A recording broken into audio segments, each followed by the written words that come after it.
Hey everybody, this is Road to Recovery. Today I'm going to be talking about cravings, and I think this is perhaps the most important video I'm going to be uploading in my series. Recently, I had been working with my own therapist because, it's been a while since I had hit my, bottom line, and every once in a while, when I'm basically in the middle of my work, I will get the overwhelming craving to go out and just have sex or go look at porn, and it's really strong, like it's a powerful urge. And I would go back to my therapist and I would say, I was just trying to get this paper done, and I'm sitting there working, and I'm trying to concentrate on my work. I didn't have any intention of thinking about sex, and it just, this faceless desire just comes over me. And the therapist started talking to me about, well, if it's an intrusive thought, it's just a thought. You don't have to take action on it. And I was like, well, no, it's not like that. It's like this is a craving. Like I crave it, and it's faceless, it's nameless, but I recognize the feeling. Like I know what that is. I want sex. And so after having this conversation, he's like, well, I think I understand what's going on with you.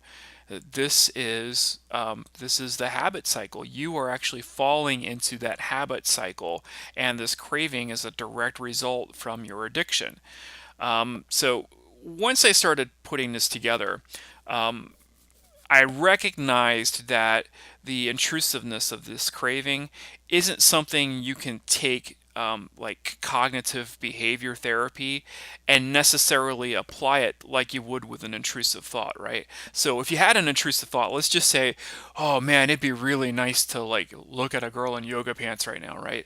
So if that thought popped into your head, easy to get rid of it. You can start deep breathing. You can, take a break, go get some coffee. You can, find a delicious piece of food to eat. You can do any sort of thing that you want to that would break up your cognitive recognition of that thought, and just park it, right? So that it's not affecting you and you don't have to act on it. However, with a craving, necessarily doing the breathing or trying to break up the cognitive cycle may not actually be enough to defeat the craving itself. So, what else can you do? And the reason why this is a problem for me is because the cravings, when they approach me, last a lot longer than, say, an intrusive thought. An intrusive thought, I could almost instantaneously get that out of my mind. But what do you do when a craving hits, and man, you're just sitting there sometimes 10, 15 minutes before the craving goes away? Well, I started getting plugged into Charles Duhigg. Charles Duhigg wrote the book Power of Habit, and in there he breaks down the mechanics of what actually forms a habit. So first, let's just talk about what a craving is, right? So in this addictive cycle, your brain has burned into its memory what the reward is like. And so you always want to go after that reward. And so when you experience what the craving is looking for the reward, right? It's that feeling like you want to be in that space of pleasure.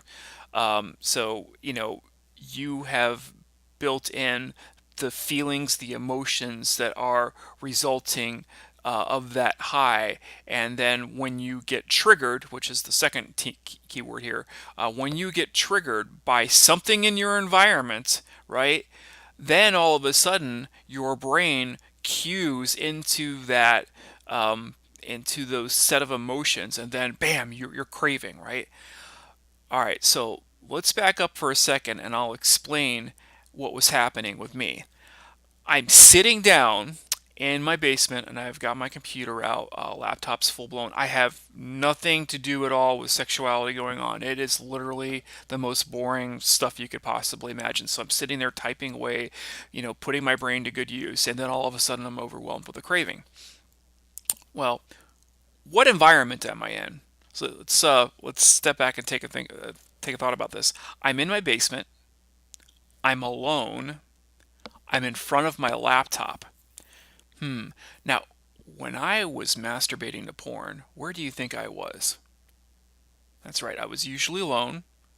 I was usually in front of a digital device of some sort.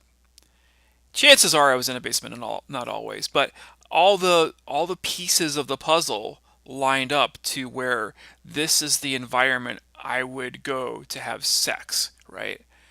And so my brain has associated that environment with the reward of sexual ecstasy, even without even looking at anything sexual.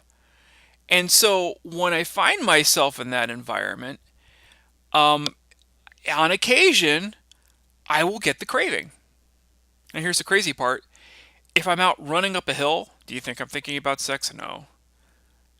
If I'm, talking to my buddy, getting some coffee at Starbucks or whatever, am I thinking about sex? No.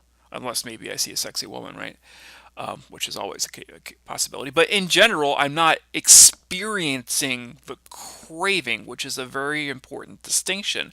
There could even be an attractive woman there, and I might say, man, check her out. But I may not be craving sex. However, because I've so imbued into my brain what the emotional experience is of sexual ecstasy while sitting in certain locations, now when I'm in those locations, I crave sex.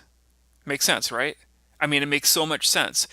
And the reason I'm breaking this all down to you is because I know if it's happening to me, it might be happening to you. And so when you're going through the 12-step inventory, you know, you might go ahead and get your list of inventory items about, what your baselines are and stuff like that. Getting to this sort of thing is not really built into a 12-step program. And it took me a lot of talking to my counselor before I arrived at this spot. And so it was a critical path because this got me down to, oh man, this is how I can control my cravings. So if you get into the power of habit, Duhigg, he actually explains that you can seek replacement habits, right? So you could start going down the path of recognizing what your cues and triggers are, right? Trying to identify what you're really after. So in my specific case, it was always sexual ecstasy. Like I was always wanting to have that sexual urge met. But he also explains that sometimes when you're going through that process, right? Like some folks who are quote sex addicts, they may not actually be after sex. And let me explain a little bit about that. It might be because you're bored out of your mind, right? And if you're bored, what you've always done in the past is go look at porn and then voila, you've associated boredom with sexual ecstasy. So when you're bored, oh, I'm going to go have sex. But the core problem there was not necessarily the sexuality or your desire for sex. The craving was always being done because of your state of boredom. And so, as Charles would explain, that you can go ahead and try doing something else. So rather than going and masturbate, which you shouldn't be doing anyway because you're an addict, you can go ahead and try, say, watching a little TV, listening to the radio, maybe going to go get a donut, something, anything, right? So you're doing all of these things as a replacement behavior, and then you test it out. After I eat that donut, do I feel better? And if the answer is yes, well, going through that cycle of looking at porn was really you trying to satiate your own boredom. And it could be, hunger, it could be depression, it could be anxiety. And I know in my situation, anxiety is a huge trigger. However, I do know that, like in the other day, when I was experiencing these cravings, I was not in an anxiety-ridden state. I was just alone, right? I was alone and working. I didn't necessarily feel lonely. I was just alone, sitting at a computer desk, and sexual cravings overtook me. So, I think in my situation, I have been such a prolonged porn user that the desire and the cravings are just burned into my brain, and it's gonna probably take years for me to get to a point of recovery where I'm no longer having to fight off or try to control my cravings.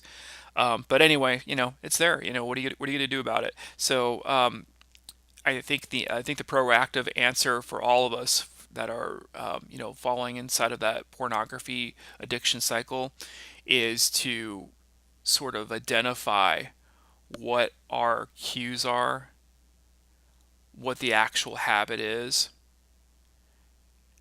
and what the reward is. And if you can identify those things, then at least you're armed with the information. And then it's just filling in what are my cues, because there's probably multiple ones, right? Um, and trying to maybe get some answers for, what are you actually trying to satisfy? Are you really trying to satisfy a sexual craving, or is your craving based on something that's entirely different? Maybe your cue is really boredom, and you're just trying to satiate your boredom through sex, which is a really bad thing, because now you're replacing it with something that's non-addictive, which was boredom, with something that's heavily addictive, which is sex. And so you might be fighting a double-edged front there by having to fight off now your boredom and your cravings for sex. So, but just simply writing those things down is a fantastic tactic, because the second you're armed with that information, the second you can step off as a third party within yourself and say, oh yeah, you know what? Look at me. I'm sitting here and I'm all alone, and oh man, I need to just change this. How can I change my environment? Constantly think about those things. All right, so that's it for today. I hope you found this talk useful, and go out and seek recovery. Have a good day.